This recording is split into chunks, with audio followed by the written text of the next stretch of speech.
सामरी स्त्री। दोपहर का समय था। सूर्य की तपती किरणें धरती को झुलसा रही थीं। गांव के सभी लोग अपने अपने घरों में थे, लेकिन एक स्त्री अपने कंधे पर खाली घड़ा लेकर याकूब के कुएं की ओर बढ़ रही थी।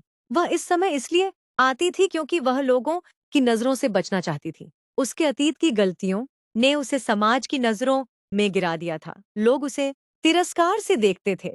उसके चेहरे पर मुस्कान कम और दिल में घाव अधिक थे। बाहर से वह पानी की प्यासी थी, लेकिन भीतर उसकी आत्मा प्रेम, सम्मान और सच्ची शांति के लिए तड़प रही थी। उसी कुएं के पास एक थका हुआ यात्री बैठा था।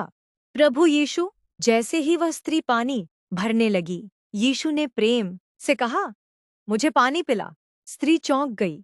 उसने आश्चर्य से कहा, आप यहूदी होकर मुझ सामरी स्त्री से पानी कैसे मांगते हैं? उस समय यहूदियों और सामरियों के बीच मेलजोल नहीं था, लेकिन यीशु वहां जाति देखने नहीं, एक टूटे हुए हृदय को जोड़ने आए थे।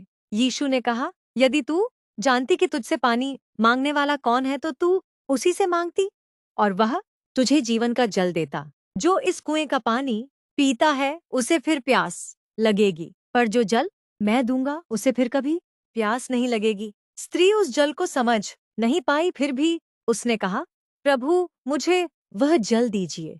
तब यीशु ने उससे कहा, जा अपने पति को बुलाकर यहाँ आ। स्त्री ने धीमे स्वर में कहा, मेरा कोई पति नहीं है।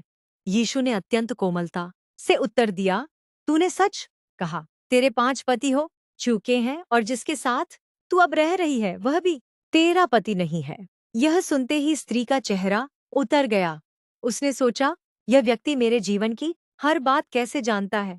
परंतु आश्चर्य की बात यह थी कि यीशु ने उसके पापों को जानकर भी उसे अपमानित नहीं किया। उन्होंने उसे दोषी ठहराकर दूर नहीं किया। उन्होंने उसके घावों पर दया का मरहम लगाया। उन्होंने उसे यह एहसास कराया कि परमेश्वर का प्रेम हमारे अतीत से बड़ा है। स्त्री की आंखों में आंसू भर आए। उसने कहा, प्रभु मैं देखती हूँ कि आप नबी हैं।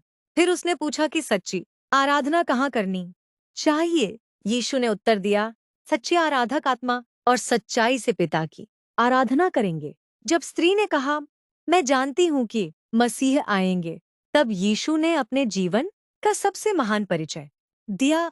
जो तुझसे बातें कर रहा है वही मसीह हूँ। उस क्षण सब कुछ बदल गया। जिस स्त्री के कंधे पर पानी का घड़ा था, उसके हृदय में अब जीवन का सोता बहने लगा। वह अपना घड़ा वहीं छोड़कर नगर की ओर दौड़ पड़ी।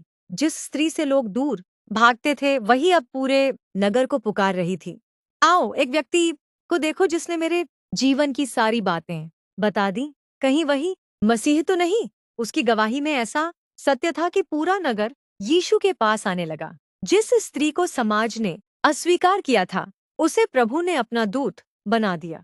जिस अतीत पर वह शर्मिंदा थी, उसी अतीत को परमेश्वर ने अपनी महिमा की गवाही बना दिया। हम में से भी बहुत से लोग उस सामरी स्त्री की तरह हैं। बाहर से सब कुछ ठीक दिखाई देता है, लेकिन भीतर अपराध बोध, अकेलापन, टूटे रिश्ते और अधूरी प्यास छिपी होती है। प्रभु यीशु आज भी हमारे जीवन के हर छिपे हुए पन्ने को जानते हैं। फिर भी वे हमें ठुकराते नहीं, बल्कि प्रेम से बुलाते हैं। वे हमारे पाप नहीं, हमारे परिवर्तन की संभावना देखते हैं। जब मनुष्य प्रभु से मिलता है तो उसका अतीत उसकी पहचान नहीं रहता। परमेश्वर की कृपा उसकी नई पहचान बन जाती है।